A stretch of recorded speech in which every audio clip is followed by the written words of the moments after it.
Assalamualaikum warahmatullahi wabarakatuh. Sebelumnya perkenalkan, nama saya Dewa Octavia dan rekan saya Siska Imolani. Nama saya Naila Aliza Kapita Rata Dewi. Kami perwakilan dari kelompok 4 akan menjelaskan tentang pola pertumbuhan hierarki 4 dan hierarki 7. Ini saya akan menjelaskan tentang pusat pertumbuhan wilayah.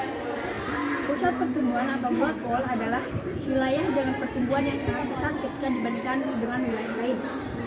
Salah satu faktor yang menyebabkan suatu wilayah menjadi pusat pertumbuhan adalah wilayah tersebut bisa memengaruhi pembangunan wilayah lain di sekitarnya.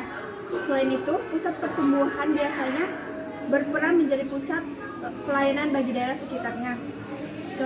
Contoh pusat pertumbuhan yang terkenal adalah di wilayah Silicon Valley di San Jose, California.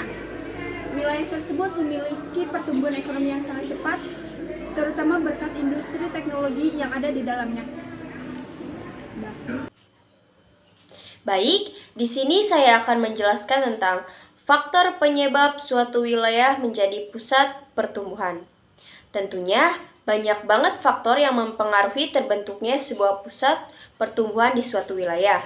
Bisa jadi karena faktor geografis, ekonomi, sosial, dan lain sebagainya.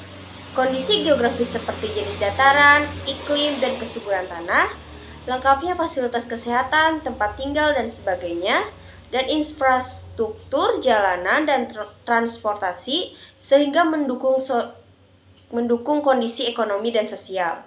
Adanya industri sehingga banyak lapangan kerja dan tempat tinggal. Terima kasih.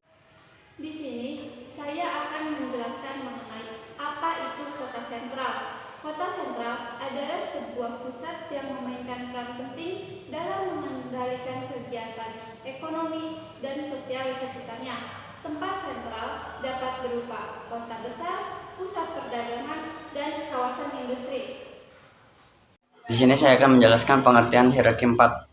Wilayah ini dan daerah sekitarnya yang terpengaruh memberikan kemungkinan jalur lalu lintas yang paling efisien.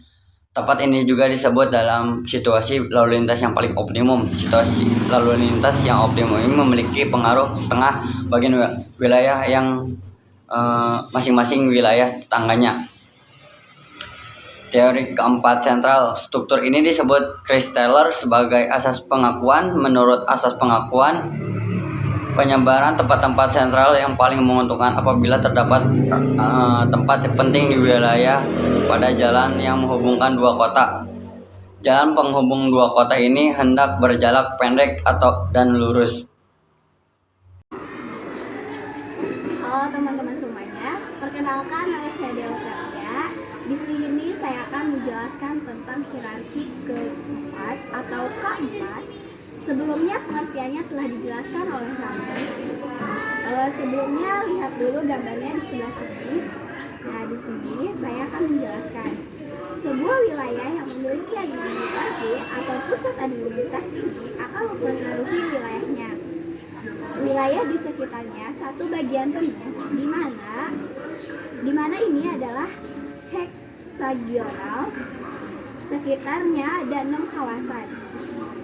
Sehingga daerah dengan administrasi atau pusat administrasi akan mempengaruhi ke-6 wilayah tersebut. Sudah. Halo kawan-kawan semuanya, perkenalkan aku Novita Ratna Dewi. Di sini aku akan menjelaskan materi tentang hierarki 7.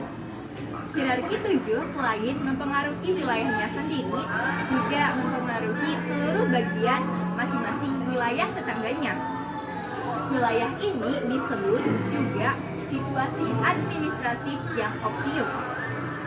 Situasi administratif yang dimaksud dapat berupa kota pusat pemerintahan, pengaruh tempat yang sentral dapat diukur berdasarkan hierarki tertentu dan bergantung pada suatu heksagonal yang dicangkupinya.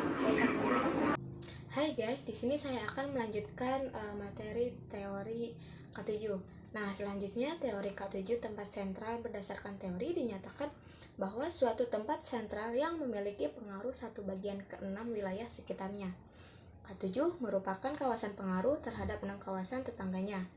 K7 disebut juga sebagai tempat sentral situasi administratif optimum.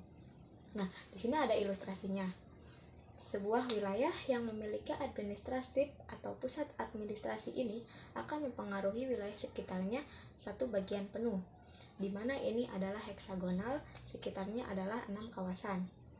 Sehingga daerah dengan administrasi atau pusat administrasi akan mempengaruhi 6 wilayah di sekitarnya secara utuh.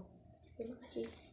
Tadi sudah dijelaskan oleh kawan saya materi tentang teori heksagonal hierarki 7.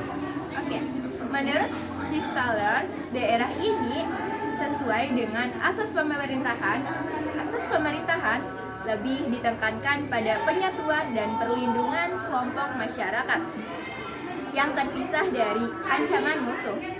Oleh karena itu, sebuah tempat sentral ideal menurut asas pemerintahan adalah kota besar yang berada di tengah-tengah kota dan dikelilingi oleh kota-kota satelit dan tak berpenghuni di pinggirannya.